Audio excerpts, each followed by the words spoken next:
الحمد لله نحمده ونستعينه ونستغفره ونعوذ بالله من شرور أنفسنا ومن سيئات أعمالنا من يهده الله فلا مضل له ومن يضلل فلا هادي له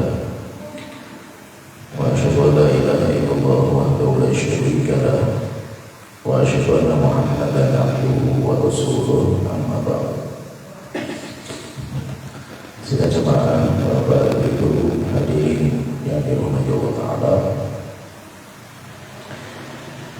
alhamdulillah kita bisa berkumpul kembali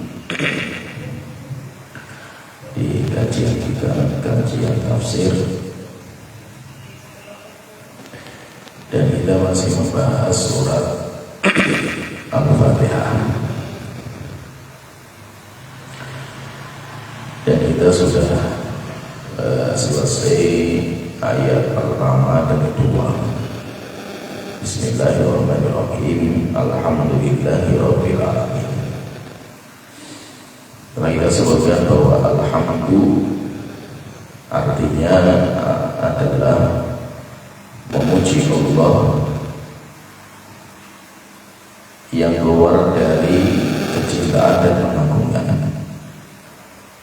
Lisan memuji didasari dengan kecintaan dan pengagungan dalam hati, itu dinamakan dengan alhamdulillah. Alhamdulillah, segala puji bagi Allah Ta'ala, Rabbil Alamin, Tuhan semesta alam.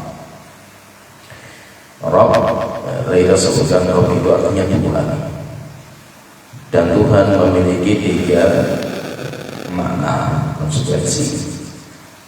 Yang pertama, Tuhan adalah Sang Pencipta.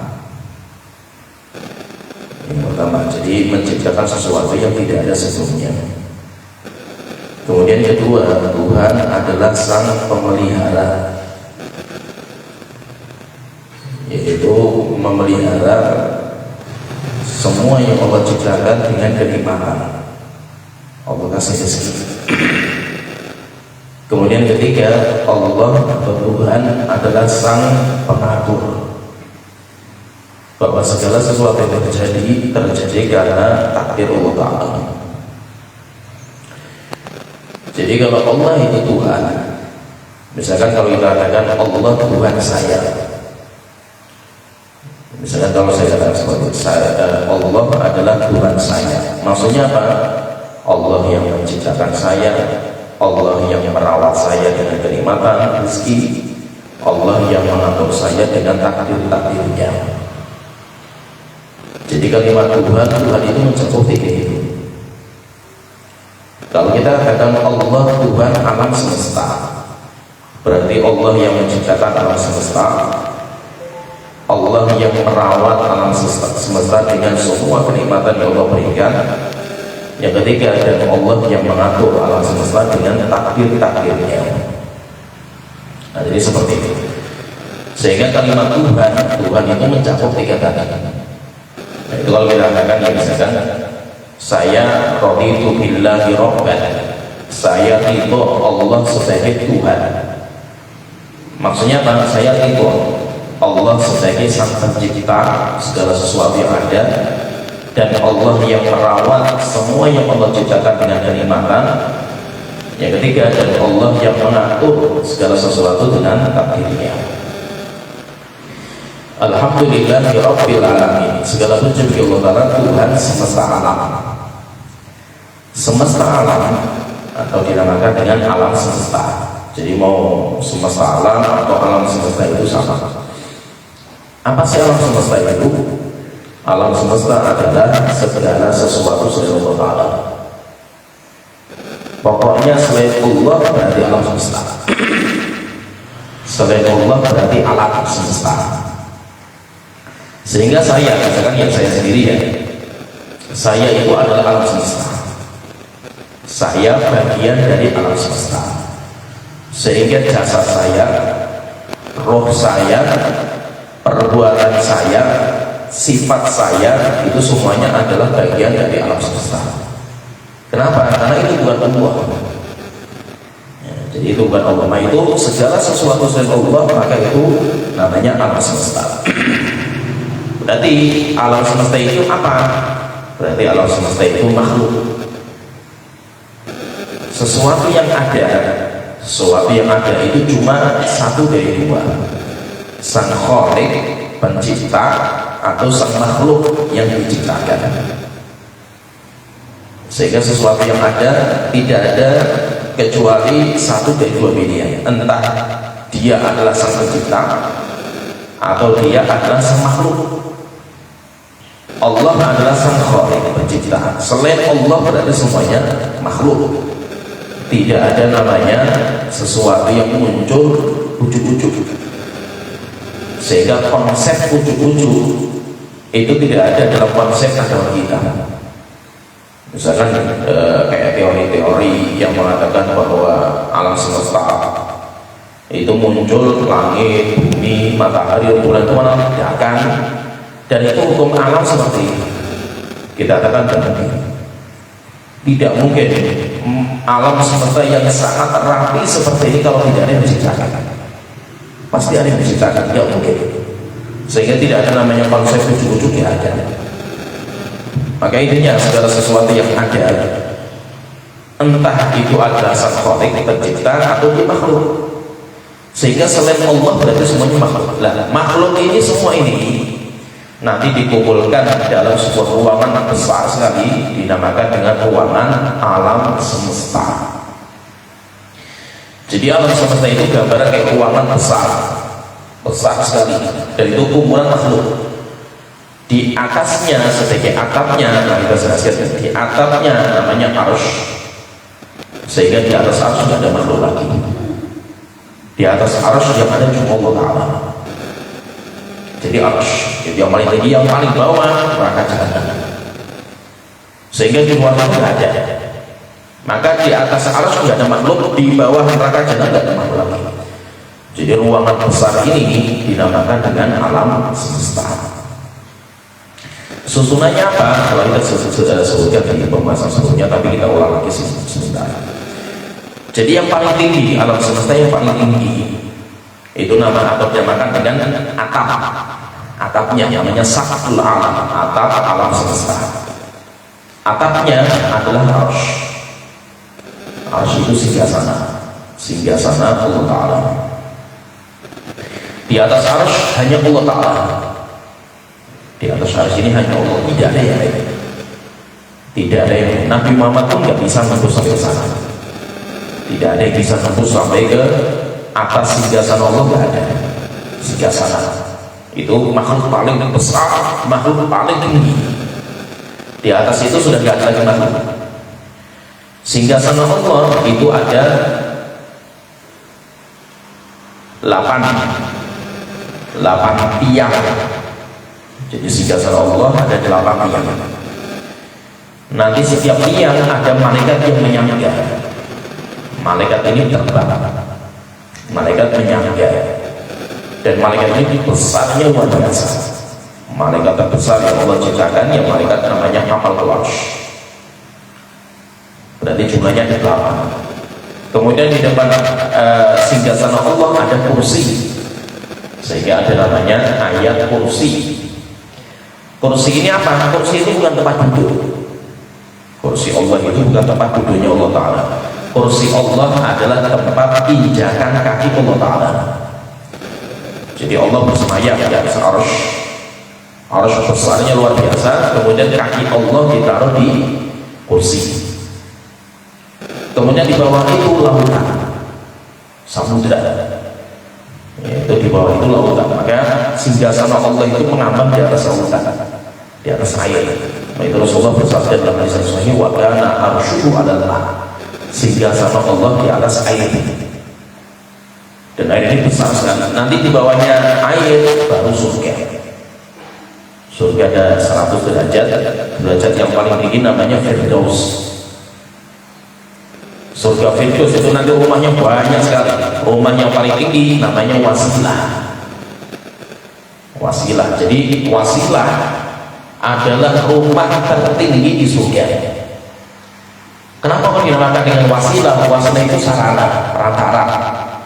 Karena kalau ada orang yang ingin ziarah kepada Allah Ta'ala melewati rumah ini, Nah, rumahnya siapa? Rumahnya Nabi Muhammad. Nah itu Nabi Muhammad rumahnya di surga paling tinggi, paling dekat dengan Allah Ta'ala. Nah di surga ada satu derajat ya, satu derajat dengan derajat yang kedua, derajat satu dengan kedua jalannya seperti langit dan bumi. Nah itu nanti ada penghuni-penghuni, ada rumah-rumah yang banyak sekali. Kemudian nanti di bawah surga baru langit. Langit ada 7, langit ada 7, langit ke 6, 5, 4, 3, 2, 1. Setiap langit ada penghuni. Penghuninya siapa langit ini? Penghuninya malaikat. Jumlahnya banyak sekali malaikat.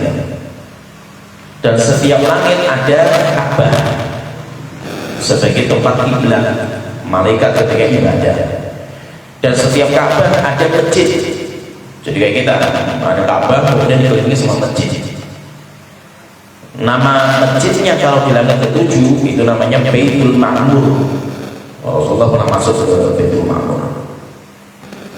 Kalau langit ke-1, langit pertama dinamakan dengan Baitul Izzah. Itu yang ada di riwayat cuma 2. Kalau langit ke-2, ke-3, ke-4 saya nggak tahu namanya karena tidak ketemu. Saya mencari nama belum ketemu. Yang saya dapatkan cuma langit ke-7 dan langit pertama. Langit ke-7 namanya Baitul Ma'mur, langit pertama namanya Baitul Izzah. Kalau di kita di bumi namanya Baitul Haram. Di kita Ka'bahnya kita. Nah, Ka'bah kalau di langit ke-7 dijatuhkan itu mengenai Ka'bahnya kita. Sehingga Ka'bah kita ini ya, yang di Mekah itu di Masjidil Haram, Baitul Haram itu kalau ditarik ke atas langit itu nanti tembus ke Ka'bahnya langit pertama. Nanti kalau ditarik lagi sampai ke langit 7 tembus. Sehingga sampai sekarang ilmuwan juga mengatakan seperti itu bahwa pusat alam semesta itu di Ka'bah. Nah itu kenapa ya Saudi itu bikin jam pusat sekali di Ka'bah, namanya Tower Zam-Zam.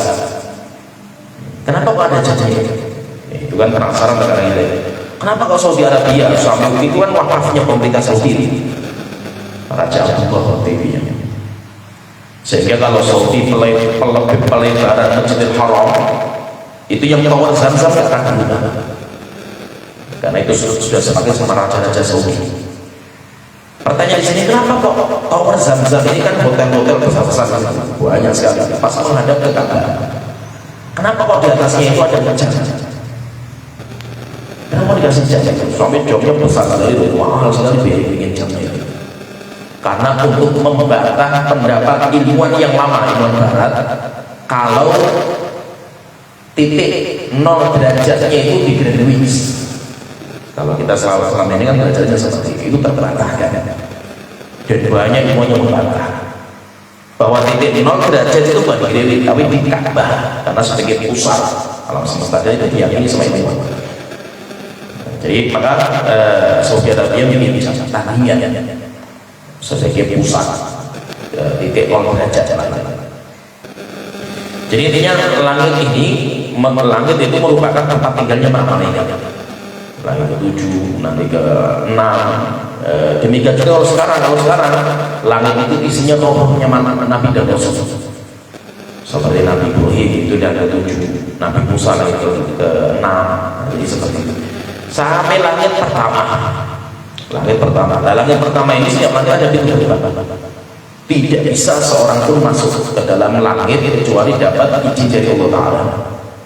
Nabi Muhammad saja beliau masuk ke langit cuma sekali seumur hidupnya, cuma sekali. Itu ketika kisah Isra Mi'raj, ketika nembus sampai langit pertama sama malaikat Jibril, tapi nggak pakai buruk, karena buruk itu ditunggangi sama Rasulullah cuma antara Masjidil Haram sama Masjidil Aqsa. Nanti setelah itu buruk diikat di depan Masjidil Aqsa. Setelah itu Rasulullah naik sama malaikat Jibril pakai apa? Wallahu a'lam. Sampai tembus langit pertama. Rupanya langit pertama itu pintu gerbang yang kuat sekali dan dijaga ketat oleh para malaikat, tidak boleh sembarangan seorang masuk. Maka ketika malaikat Jibril bawa Nabi Muhammad masuk langit pertama, diketuk pintunya. Maka malaikat berjanjinya tanya, siapa kamu? Jibril. Kamu bersama siapa? Kamu bawa siapa? Maka Jibril mengatakan, saya bersama Muhammad. Tanya lagi, apakah Muhammad sudah diizinkan ke atas langit? Sudah, baru dibuka pintu gerbangnya. Setelah itu Rasulullah naik. Nah, jadi intinya setiap langit itu ada pintu gerbang, tidak sembarangan orang bisa masuk. Maka tidak mungkin orang-orang kafir itu bisa masuk. Jadi langit pertama ya, langit pertama nanti di bawahnya baru tata surya yang kita lihat matahari, bulan, bintang, itu belum sampai langit pertama. Sehingga kalau misalkan ditanya gini, misalkan mungkin ya orang itu sampai bisa mendarat ke bulan atau Mars misalnya. Kan sekarang termasuk ilmuwan apa orang kaya dunia sekarang ini. Apa namanya? Nah, Elon Musk. Itu dia sekarang lagi bikin wisata di planet Mars. Sampai biaya triliunan dan bikin itu. Dia bermimpi sekali sampai ingin punya kehidupan di sana. Sekarang pertanyaan, mungkin nggak orang itu bisa tembus sampai ke sana, itu mungkin nggak? Banyak informasi yang katanya sudah sampai, tapi semuanya dibantah oleh para ilmuwan. Nggak ada yang bisa selesai. Kalau dulu katanya yang pertama kali sampai darat, sampai ke kuburan namanya siapa? Armstrong. Terbantah. Kenapa? Karena tempatnya itu rupanya ada di daerah mana itu dibongkar. Oh, itu semua tipuan semua. Jadi belum ada yang membuktikan bisa keluar. Kenapa? Belum bisa keluar. Kalau ditanya misalkan mungkin nggak? Mungkin. Kalau mungkin ya. Kenapa mungkin sampai ke mata bulan, sampai ke sini? Karena memang itu belum sampai ke langit. Bisa ditembus. Tapi Allah Ta'ala menyebutkan tidak akan kalian bisa menembus kecuali dengan kekuatan yang dasar, bisultan. Kalian tidak akan sampai ke langit kecuali dengan kekuatan yang dasar. Dan sampai sekarang kita belum punya kekuatan. Kenapa? Karena untuk menembus atmosfer itu tidak sembarangan. Jadi kayak bumi itu kan dijaga sama atmosfer. Jadi banyak sekali nanti asteroid yang masuk bumi itu banyak, tapi semuanya dihancurkan oleh atmosfer. Asteroid saja hancur, apalagi kapal-kapal pesawat-pesawat luar angkasa belum bisa tembus. Nah, walaupun memang itu masih perjalanan panjang lah para ilmuwan. Jadi intinya di bawah langit pertama itu tata surya yang jumlahnya banyak sekali. Setelah itu baru bumi yang kita injak. Nanti bumi ada 7 lapis. Setelah bumi baru neraka.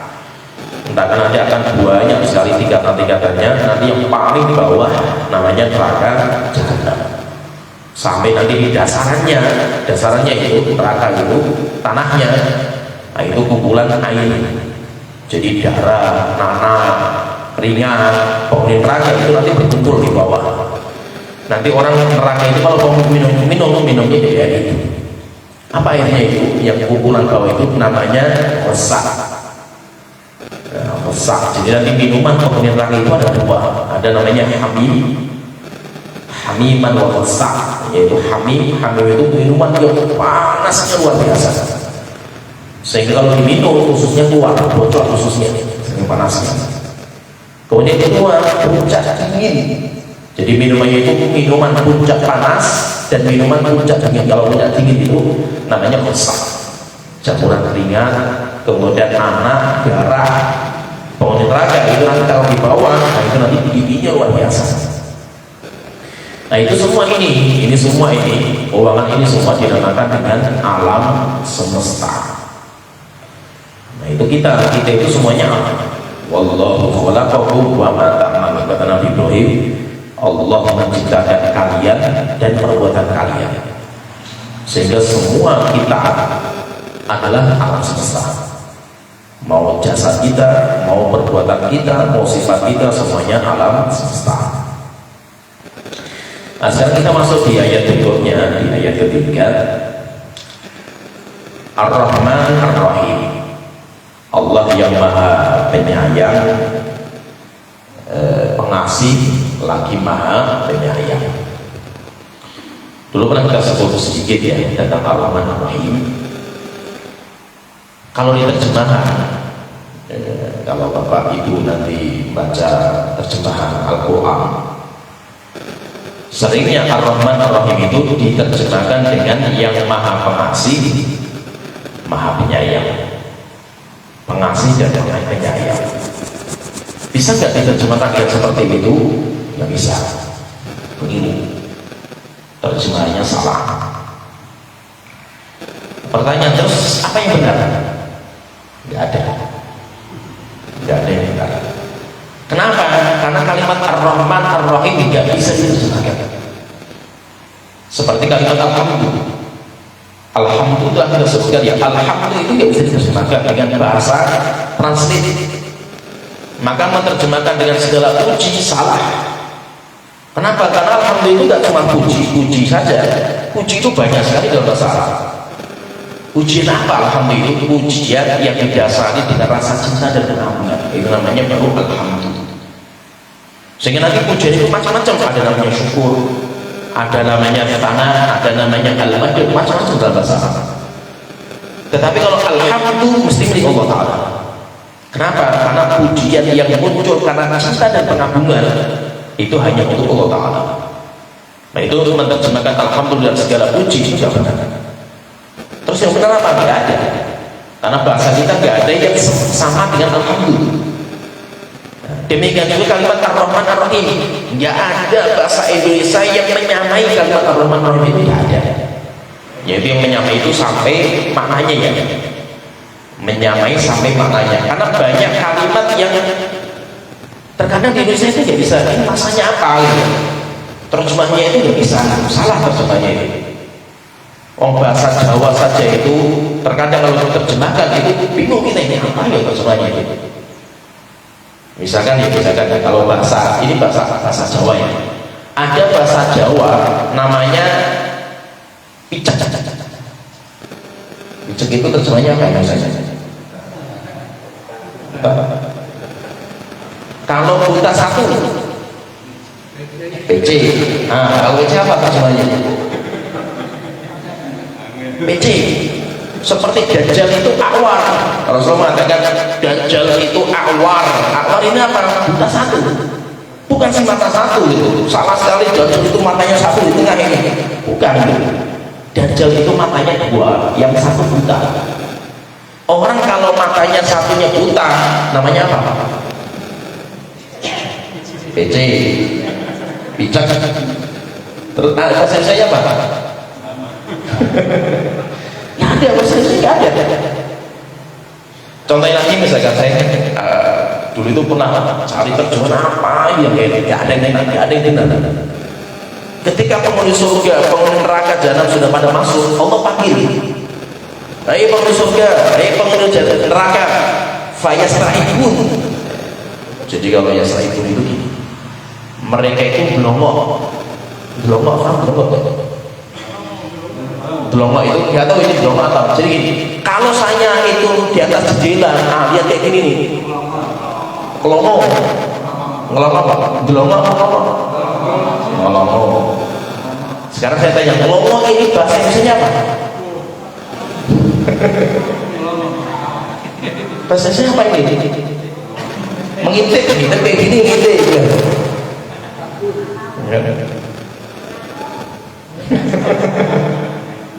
Nah, jadi seperti itu. Jadi banyak sekali ya bahasa Indonesia itu nggak bisa meluahkan bahasa Jawa saja nggak bisa gitu. Banyak sekali bahasa Indonesia itu bahasa Jawa nggak bisa diterjemahkan. Kenapa? Karena nggak ada bahasa yang menyamai, ini nggak ada gitu. Apalagi bahasa kaya sekali bahasa ini. Nah itu Ar-Rahman Ar-Rahim tidak bisa diterjemahkan. Maka terjemahannya Ar-Rahman Ar-Rahim dengan yang maha pengasih lagi maha penyayang pasti salah. Terus bagaimana terjemahnya ini? Nggak bisa diterjemahkan, hanya bisa dimaknakan. Bedakan di sini ada terjemahan dan makna. Nanti dari mana itu akan kelihatan seperti tadi ya, ketika saya menjelaskan Alhamdulillah. Ketika diterjemahkan dengan segala puji, salah, karena bukan hanya segala pujian. Tetapi kalau dimanakan alhamdulillah adalah pujian yang didasari karena cinta dan pengagungan. Kalimat sebanyak ini itu namanya tafsir. Ya, jadi paham ya? Maka dari itu Al-Quran hanya bisa ditafsirkan, tapi tidak bisa diterjemahkan. Tergambar oleh kami ya sedikit ya. Sehingga tafsir Quran itu boleh, tapi terjemahan Al-Quran tidak boleh. Kenapa? Karena Al-Quran tidak bisa diterjemahkan. Al-Quran hanya bisa ditafsirkan. Kalau tafsir itu boleh dijelaskan, kan penjelasan. Pertanyaan sekarang, lah tapi kan di kita itu kan ada di Departemen Agama ada namanya Al-Quran dan terjemahannya. Kalau Bapak Ibu itu yang ada yang dari Departemen Agama itu yang ada terjemahan, kan itu Al-Quran dan terjemahannya. Terjemahannya apa? Dan terjemahannya apa ini? Terjemahannya tafsir, bukan terjemahannya Al-Quran. Sehingga tinggal yang Anda terjemah itu tafsirnya siapa? Nah, mau tafsirnya Mudafir atau pakai tafsirnya yang lain, sehingga sebenarnya yang diterjemahkan itu bukan Al-Qurannya, tapi yang diterjemahkan itu adalah tafsir Qurannya. Bisa dipahami ya? Bisa paham ya Bapak dan Ibu ya? Jadi kalau kita membaca terjemahan, ingat itu bukan terjemahan Al-Quran, tapi itu adalah terjemahan tafsir Quran. Tinggal tafsirnya ngadopsinya siapa? Ngadopsinya siapa? Karena tafsir itu macam-macam. Mau tafsirnya siapa? Sehingga intinya Al-Quran itu hanya bisa ditafsirkan. Nah, tafsirnya silakan kalau mau diterjemahkan nggak apa-apa tafsirnya. Tapi Al-Quran tidak bisa diterjemahkan.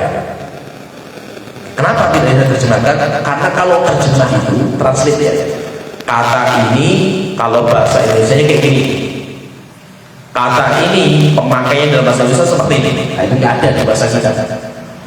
Kenapa? Karena bahasa Indonesia itu lemah, miskin bahasa. Sehingga kebanyakan bahasa Indonesia itu resapan. Mau resapan Belanda banyak. Bengkel itu kan bukan bahasa kita, resapan. Ada yang resapan Arab, kayak nama hari itu bahasa Arab semua itu. Senin, Selasa, Rabu, Kamis, Jumat, Sabtu, Ahad, itu semua nama Arab semua itu. Ya. Jadi seperti itu. Nanti terkadang resapan dari Prancis macam-macam resapannya itu. Ada yang resapannya benar, ada yang resapannya salah. Contohnya misalkan kita itu kalau ada sekolah SMP itu kalau bahasa Arabnya apa? Sanawiyah atau apa? SMP? Kalau di sekolah-sekolah kita ini Ibtidaiyah, terus Sanawiyah, terus Aliyah. Ya, Aliyah kan SMA kan? SD itu Ibtidaiyah, benar?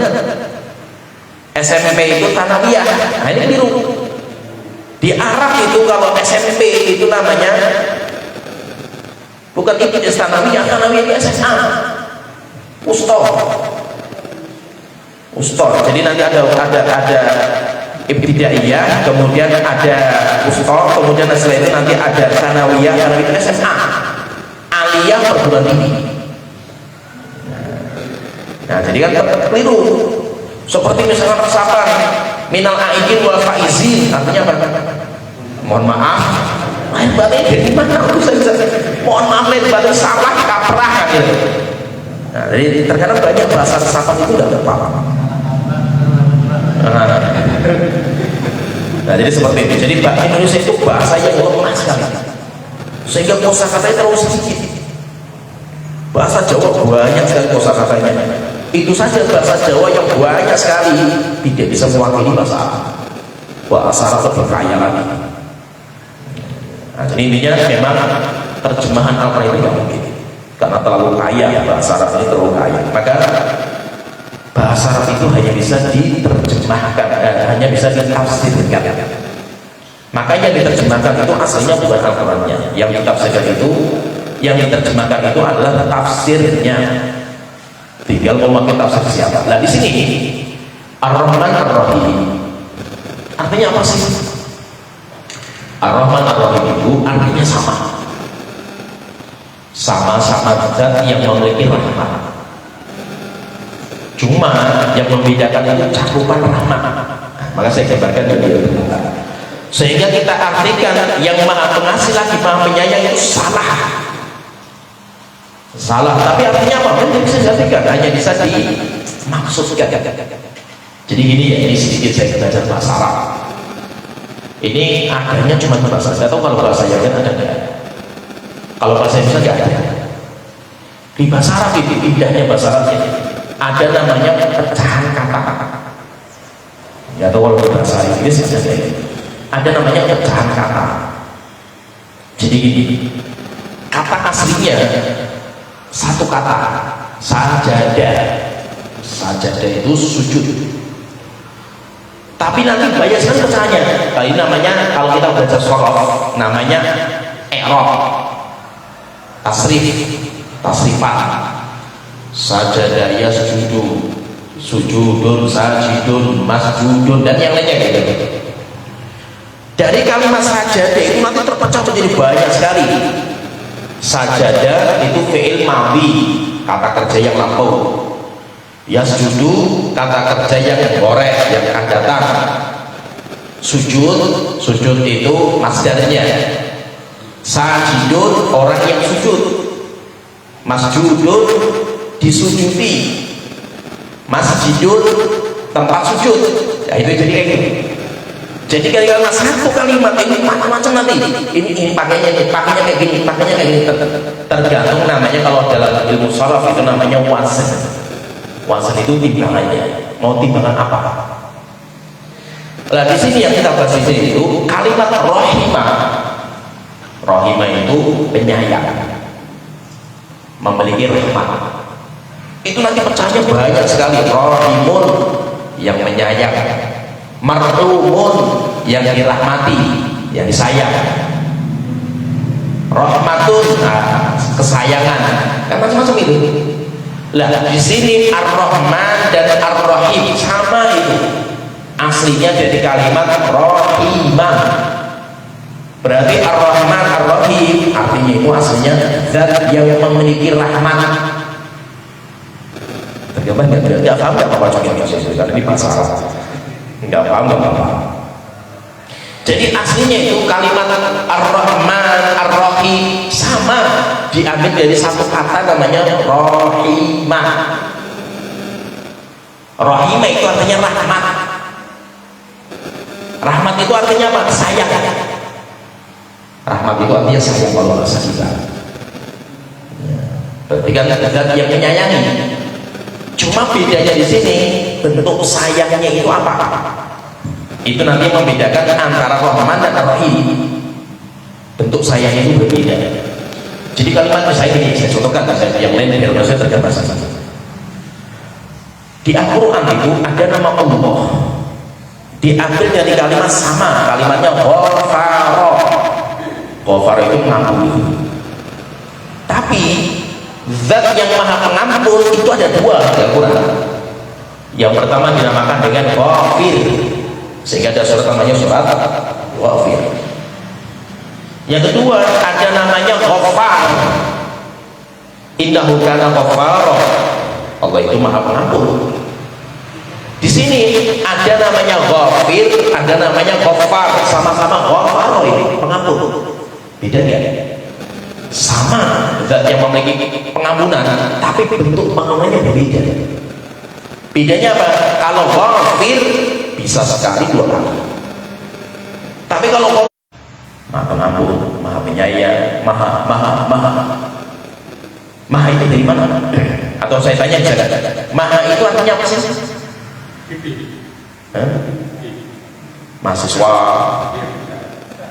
Mahasiswa. Jadi maha itu besar, yang paling besar. Maharani,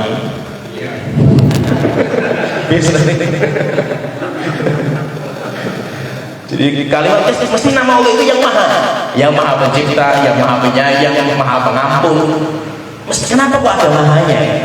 Karena kebanyakan nama Allah timbangannya itu, timbangan kalau kita belajar masalahnya, timbangannya itu pakai sifat mubalaghah yang menunjukkan akan sering, sehingga bukan isim fa'il ya, atau fa'al gak isim fa'il, bukan misalkan ghafir ada, tapi seringnya itu ghafar. Jadi seperti itu, jadi itu menunjukkan sering.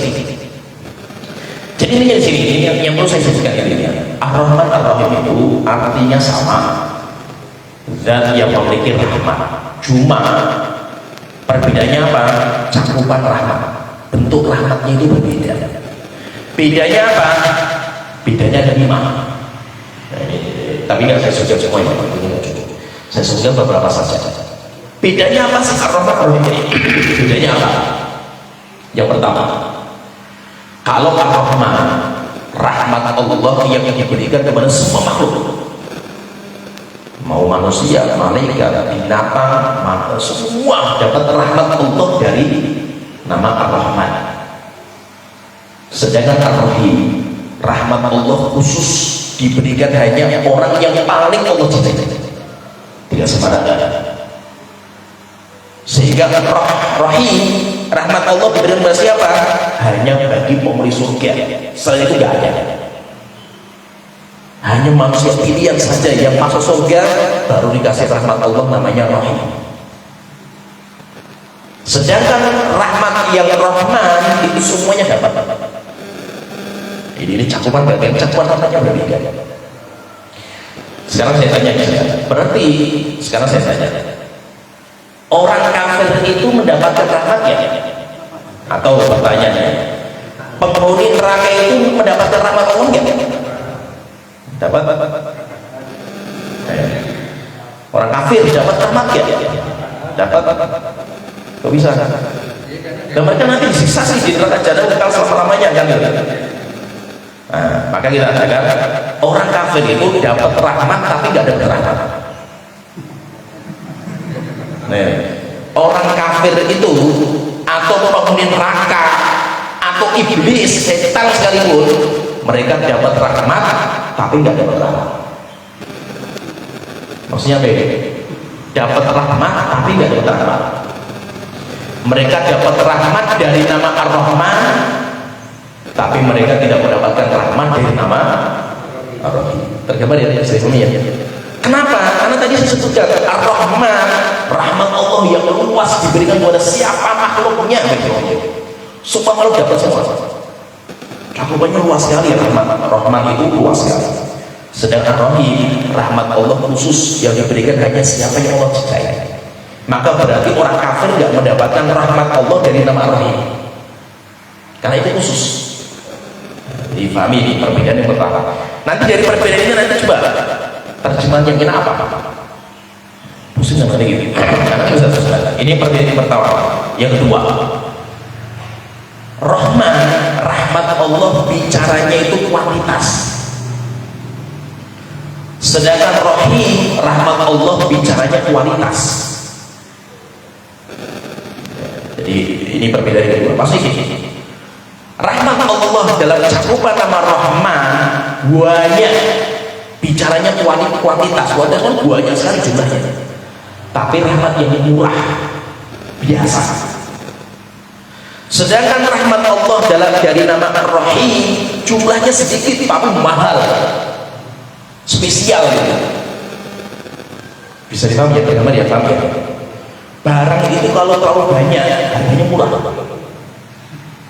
tapi kalau barangnya itu sedikit harganya melambung. Cabai misalkan ya, pas lagi mahal-mahalnya cabai, petani pada nanam, musim panen datang, panen raya, jatuh harganya. Kenapa? Karena barangnya terlalu banyak di pasar. Ya, tergambar ya. Maka Rahman itu bicaranya tentang banyaknya, karena semuanya dapat. Sedangkan Rahim itu bicaranya tentang kualitas. Sehingga rahmat Allah di dalam nama Rahim itu mahalnya luar biasa. Sedangkan rahmat Allah dalam Ar-Rahman murah, tapi banyak. Bisa kita kembali ya. Contohnya ginilah, sedikit saya gambarkan sedikit yang lainnya. Anak Ibrahim itu punya dua anak, namanya Ismail dan Ishak. Ismail jika bakal Arab, Ishak, Nabi Ishak jika bakal Bani Israil. Sehingga aslinya Arab dan Israel, Bani Israil itu saudara sesama, lain ibu. Nabi Ibrahim berdoa sama Allah Tuhanku, jadikan semua anak saya sebagai para nabi, dikabulkan. Sehingga Nabi Ibrahim itu dijulukan Abul Anbiya. Semua nabi setelah Nabi Ibrahim semuanya anaknya Nabi Ibrahim. Nah, bedanya itu nabi kalau di kalangan Bani Israil banyaknya luar biasa. Nabi itu paling banyak itu nabi kalangan Bani Israil. Sedangkan nabinya orang Arab cuma satu. Sampai itu. Ya, Nabi Israel kan enggak keturunan Nabi Israel, keturunan Ishak itu. Nabi Muhammad. Coba ini. Bani Israel tasusuhumul anbiya. Mereka dipimpin nabi dan nabi. Nabi meninggal ganti nabi baru. Nabi meninggal ganti nabi baru. Jumlahnya banyaknya luar biasa. Sedangkan nabinya orang Arab cuma satu. Nabi Muhammad. Sehingga sering saya katakan Allah melebihkan Bani Israel dengan kuantitas kenabian, dan Allah memuliakan orang Arab dengan kualitas kenabian. Bedakan ya antara kualitas dan kuantitas. Maksudnya apa? Bani Israel dilebihkan sama Allah dengan banyaknya nabi yang Allah utus kepada mereka. Sedangkan orang Arab, nabi yang itu cuma satu. Tapi satu nabi, Nabi Muhammad, mengalahkan semua nabi Bani Israel kemuliaannya. Sehingga satu nabi, tetapi nabinya nabi paling mulia. Jadi itu bisa masalah kualitas. Nah, jadi itu nanti bedanya sih. Ar-Rahman bicara masalah kuantitas, sedangkan Ar-Rahim itu bicaranya masalah kualitas. Jadi nikmat yang Allah miliki dalam Ar-Rahim sedikit tapi mahal sekali. Sedangkan rahmat Allah dalam nama Ar-Rahman banyak tetapi murah. Ini perbedaan yang kedua. Yang ketiga, perbedaan yang ketiga, Ar-Rahman diberikan di dunia rahmatnya, sedangkan Ar-Rahim Allah berikan nanti di hari kiamat. Sehingga sekarang di dunia ini Allah tidak memberikan Ar-Rahim, tidak diberikan ya. Kenapa? Karena Rahim itu tidak sekarang. Rahim itu Allah tunda pemberian itu sampai nanti ketika di hari kiamat baru dikasih sama Allah Ta'ala. Sedangkan sekarang rahmat Allah yang dibagi sekarang itu adalah rahmat dari cakupan Ar-Rahman, Rahman bukan Rahim. Sehingga Rahim itu banyak, semua dikasih sama Allah Ta'ala. Binatang dikasih, ini semua dikasih rahmat. Tapi kalau Rahim tidak. Sehingga sekarang kita tidak bisa mendapatkan Rahim. Tapi di surga, nah itu kita mengatakan, Rasul mengatakan la yadkhulul jannata ahadun bi amalihi. Rasul mengatakan tidak akan ada orang yang bisa masuk surga dengan amalnya. Tidak ada orang masuk surga itu dengan amal soleh. Jadi nggak ada yang namanya ibu ya bapak. Tidak ada orang yang masuk surga dengan amal soleh. Nggak ada. Sampai Nabi Muhammad tidak bisa. Maka Rasul ditanya, ya Rasulullah, demikian juga apakah Anda juga seperti itu? Rasulullah mengatakan, demikian juga saya. Nggak bisa saya masuk surga dengan amal yang dikerjakan. Pertanyaan, kalau kita nggak bisa masuk surga dengan amal, ngapain kita ibadah? Maka kita akan ibadah itu hanya karcis, syarat saja. Tapi kalau ibadah kita itu seharga surga, nggak ada apa-apanya ibadah kita. Cuma kayak karcisnya saja, syaratnya saja. Makanya Rasulullah mengatakan, tidak ada seorang yang masuk surga kecuali dengan rahmat Allah Ta'ala. Dengan rahmat kita itu masuk surga. Rahmat gimana? Rahmat dari cakupan nama Ar-Rahim, bukan rahmat dalam cakupan nama Ar-Rahman, Ar-Rahim. Jadi kita itu rupanya masuk surga itu dengan rahmat Allah Ta'ala, bukan dengan amal kita. Tapi setelah kita masuk, derajat kita di surga, itu amal kita masing-masing. Jadi amal kita bukan untuk memasukkan ke surga, tetapi amal kita untuk menaikkan derajat kita di surga. Ya, jadi kami bahasa saya orang. Amal amal kita bukan untuk memasukkan kita ke surga, tapi amal soleh kita untuk menaikkan derajat kita di surga. Semakin banyak orang amal solehnya, berarti semakin tinggi derajatnya. Tapi maksudnya pakai apa? Maksudnya bukan dengan amal, tapi maksudnya itu dengan rahmat Allah Ta'ala. Nah itu nanti rahmat Allah dalam nama Ar-Rahim itu nanti diberikan ketika di surga dari kiamat. Di dunia tidak dapat, di dunia tidak dapatkan. Maka itu ini yang ini nggak saya. Berarti kemudian nanti ya sedikit lagi saya bahas. Ar-Rahman, Ar-Rahman, nama Rahman itu nama khusus bagi Allah Ta'ala. Tidak boleh ada orang punya nama Ar-Rahman. Terus kalau ada orang namanya Rahman bagaimana? Haram. Bahkan bisa kafir orang itu, bahaya. Terus bagaimana? Karena itu nama khusus bagi Allah Ta'ala, sembarangan nama Rahman. Tapi kalau nama Rahim boleh. Karena Nabi Muhammad pun dijuluki dengan Rahim juga. Bahkan Nabi Mu'minin Rahimah. Nabi Muhammad itu Rahim kepada orang-orang yang beriman. Tapi kalau Rahman tidak boleh. Nah itu kalau ada orang namanya Rahman, jangan dipanggil Rahman. Manggilnya bagaimana? Abdurrahman, hambanya Rahman. Jangan orang namanya Rahman, nggak boleh. Nama Rahman itu nggak boleh. Seperti gini misalnya ya, ada orang namanya Allah, boleh nggak?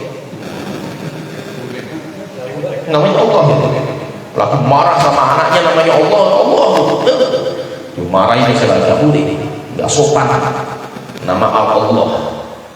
Pertanyaan, kalau namanya malaikat boleh nggak? Jibril. Ada orang namanya Jibril, Mikail misalnya, ya boleh, ya boleh. Apalagi kalau anak perempuan namanya malaikat. Nah itu kayak keyakinan orang Arab Jahiliyah. Arab Jahiliyah itu meyakini bahwa malaikat itu anak perempuan. Nah itu ulama kita mengharapkan nggak boleh memiliki nama malaikat, tidak boleh. Termasuk nama Allah Ta'ala yang khusus. Nama Allah itu siapa? Allah, nggak boleh. Demikian juga ilah nas, ilah nggak boleh. Kemudian ketiga Rahman. Siapa yang punya nama ini harus ganti. Maksud ganti itu apa? Panggilannya. Sedangkan legalitasnya nggak usah dirubah. Seperti saya punya murid itu namanya Rahman Hakim. Rahman Hakim. Rahmannya ini nggak boleh.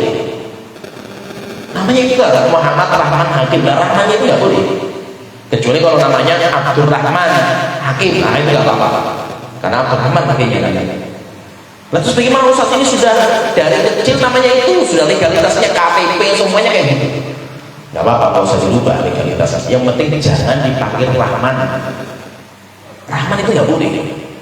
Maka panggilnya kalau dia namanya Muhammad Rahman Hakim, ya panggilnya Muhammad atau Hakimnya lah. Jangan Rahmannya. Kalau Rahman makanya Abdurrahman. Terkadang ada orang namanya sudah benar Abdurrahman, panggilannya Rahman. Orang bisa soalnya ingat-ingat panggilan seperti ini. Sudah namanya benar Abdurrahman namanya, panggilnya Rahman sini. Nggak boleh nama panggil Rahman itu nggak boleh, kecuali itu Allah Ta'ala. Jadi kita itu kan sukanya kan menyingkat nama kan. Sehingga orang namanya bagus, Muhammad itu kan orang yang terpuji. Jadinya memer. Namanya apa memer itu? Rusak kan gitu loh, gak ada artinya. Padahal kita mengatakan Muhammad, semoga kamu itu dipuji.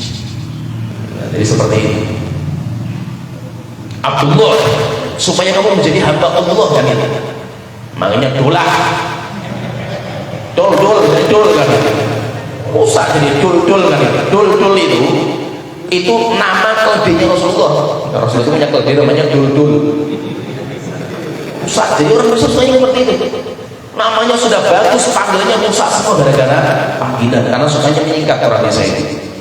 Nah, jangan sampai nama sudah bagus, namanya Abdurrahman, panggilnya Rahman. Nah, jadi intinya nama Ar-Rahman, Rahman itu tidak boleh. Tetapi kalau namanya Rahim, boleh nggak namanya Rahim? Ada orang namanya Rahim ini. Saya ada teman baru namanya Rahim. Boleh nggak ada orang namanya Rahim ini? Boleh. Walaupun itu nama Allah Ta'ala, karena itu nama yang umum bisa dipanggil siapa saja, kecuali kata ulama, tapi dengan syarat nggak boleh pakai al. Nama yang ada alnya nggak boleh. As-Sayyid, Al-Hakim, Al-Hakim misalnya boleh.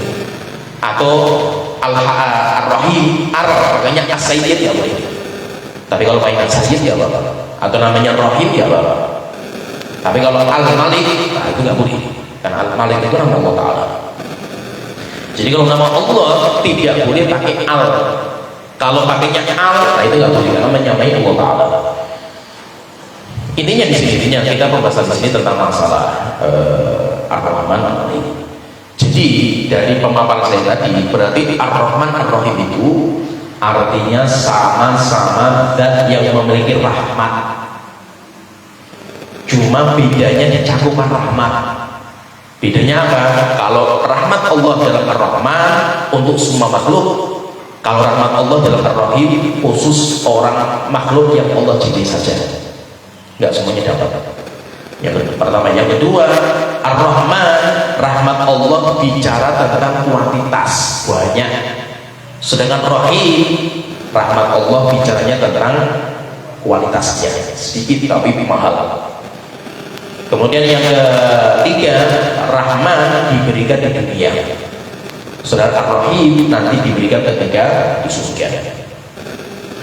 Ini sedikit ya, saya tambahkan sedikit ini dalam bahasa Arabnya. Tapi ini faedah dalam bahasa Arab. Dalam bahasa Arab itu, kalau sebuah kata sama artinya, tapi jumlah hurufnya lebih banyak, berarti jumlahnya lebih banyak. Jumlah kandungannya itu lebih banyak. Contohnya saya coba saya tanya. Ar-Rahman Ar-Rahim, jumlah hurufnya lebih banyak mana? Ar-Rahman atau Ar-Rahim? Coba Ar-Rahman dulu. Ar-Rahmanu. Ar-Rahman itu alif, lam, ra, roh, ha, mim, alif, nun. Kan panjang. Rahman ada 7.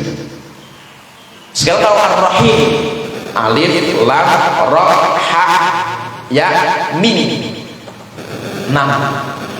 Berarti lebih banyak mana? Ar-Rahman. Ketika lebih banyak Ar-Rahman, berarti jumlahnya lebih banyak Ar-Rahman daripada Ar-Rahim. Itu kayak gitu masalah kayak gitu. Seperti tadi misalkan Ghafir dan Ghaffar. Ghafirin dambi wa qabilit taubi dalam surah Ghafir. Allah itu memiliki nama namanya Ghafir, Maha Pengampun. Allah juga memiliki nama namanya Ghaffar, innahu kana ghaffara. Nama Allah Maha Pengampun juga. Lebih banyak mana? Lebih banyak Ghaffar. Ghafir itu ada 4. Alif, fa, ra, 4. Kalau Ghaffar, fa, kan fa-nya itu ada tasydid. Fa-nya berarti 2. Ghaffar, alif, ra, jumlahnya ada 5. Berarti Ghaffar itu lebih banyak pengampunannya daripada Ghafir. Jadi itu kalau masalah nanti standarnya seperti ini. Nah, kalau seperti ini, rahmatnya itu seperti ini ya, antara Ar-Rahman Ar-Rahim. Berarti terjemahnya apa ya? Tadi sudah tergambar ya, Ar-Rahman Ar-Rahim itu tergambar ya. Ar-Rahman itu rahmat Allah yang diberikan kepada semua makhluk. Rahim hanya orang yang beriman. Tadi kalau seperti ini berarti terjemahnya nanya mana? Itu cuma satu cakupan toh, belum jumlahnya. Belum orangnya dikasih siapa. Terus enak terjemahnya apa? Nggak usah terjemahkan, pusing. Karena nggak ada kalimat yang sesuai itu, nggak ada. Maka enaknya itu memang gak usah diterjemahkan, tapi diapakan? Ditafsirkan. Nah, kalau saya tafsirkan kan mulai tergambar dong. Oh seperti itu ya Ustaz. Oh ya seperti itu. Tapi kalau cuma saya terjemahkan, mumet kita ini membingungkan, karena terjemahan Indonesia itu membingungkan. Maka Al-Quran itu gak usah diterjemahkan, tapi Al-Quran itu ditafsirkan. Kalau mau terjemahkan, jangan Al-Qurannya diterjemahkan, tapi tafsirnya yang diterjemahkan. Nah, sana saya tanya gitu. Rahmat itu apa sebenarnya di kita? Kamu merahmati anaknya. Saya rahmat sama anak saya. Rahmat itu apa sih? Cinta, sayang, kasih, apalagi itu. Coba kalau kita menikah ini ya, ini sedikit ya, faedah sedikit. Kan kalau kita menikah itu tujuannya mendapatkan sakinah, mawaddah, warahmah. wa min ayatihi an khalaqalakum min anfusikum azwajan litaskunu ilaiha, supaya kalian mendapatkan sakinah, wa ja'ala bainakum mawaddah wa rahmah. Jadi makanya ada 3 biasanya. Kalau di uleman undangan itu mesti semoga keluarga ini diberikan sakinah, mawaddah dan rahmat. Sakinah itu ketentraman, mawaddah itu cinta, rahmat sayang. Cinta sama sayang itu berbeda. Sekarang pertanyaan, bedanya cinta sama sayang itu apa? Kalau cinta itu muncul dari hati, sehingga tidak bisa dibohongi. Cinta itu muncul dari hati dan itu murni Allah yang ngasih. Antum punya cinta itu ujung-ujung muncul gitu, tiba-tiba, tidak bisa dibikin-bikin. Itu namanya cinta. Nah itu Allah tidak bisa cinta. Allah itu tidak bisa cinta. Misalkan ini, saya punya 2 anak, anak pertama, anak kedua, saya lebih cinta sama anak pertama, boleh nggak? Adil kan, kita harus adil sama anak ini, harus berbuat adil. Kalau kita cintanya anak pertama lebih daripada anak kedua, boleh nggak? Boleh nggak? Boleh, karena Allah tidak bisa cinta dalam hati. Kok tiba-tiba saya itu kok cinta sama anak yang pertama lebih daripada anak kedua? Itu Allah yang tiba-tiba muncul, Allah yang munculkan dalam hati kan? Itu namanya cinta. Sedangkan sayang itu bisa diolah, bisa dibikin, bisa dilogika, sehingga cinta itu bisa dibikin. Enggak, sayang itu bisa dibikin. Sayang itu apa? Karena ada tujuan yang lain. Misalkan kenapa kalau kita itu perhatian istri kita, pertahankan istri kita, karena kasihan istri kita. Saya sudah merintis rumah itu sama dia punya anak, sudah saya besar, akhirnya saya sayang sama dia. Berarti dia bisa sedikit. Kalau cinta kan, cinta itu itu nanti intinya itu kata-kata ya bahasa Indonesia. Karena kita itu menggunakan sebuah kalimat kata, tapi terkadang kita pun bingung cara memakainya. Kenapa? Karena di Indonesia itu sayangnya bahasa Indonesia tidak ada makna perkata. Kata seperti itu maknanya apa? Kalau di kita sudah ada kamus besar bahasa Indonesia itu ada. Cuma sayangnya kita itu jarang pelajari itu. Sehingga terkadang ini itu apa sih artinya ya? Ini bedanya sama ini itu apa? Itu sebenarnya di kamus bahasa Indonesia itu ada. Ya alhamdulillah kita sudah selesai ayat ketiga Ar-Rahman Ar-Rahim. Yang saya lihatkan yang maha pengasih lagi maha penyayang. Kita belum bicara masalah rahmat Allah yang luas sekali. Mudah-mudahan nanti di pertemuan berikutnya kita masuk atau kita sebelum masuk di ayat keempat kita akan kupas sedikit rahmat Allah Ta'ala. Rahmat Allah itu seperti apa? Allah itu rahmatnya luas sekali, luar biasa. Ayat itu jangan putus asa dari rahmat Allah Ta'ala, karena Allah itu rahmatnya luas. Nanti mudah-mudahan kita bisa kupas di pertemuan berikutnya. Ya sampai sini pembahasan kita mudah-mudahan bisa dipahami. Wa alhamdulillah alhamdulillah rabbil alamin. Subhanallah wa bihamdihi. Baik. Assalamualaikum warahmatullahi wabarakatuh.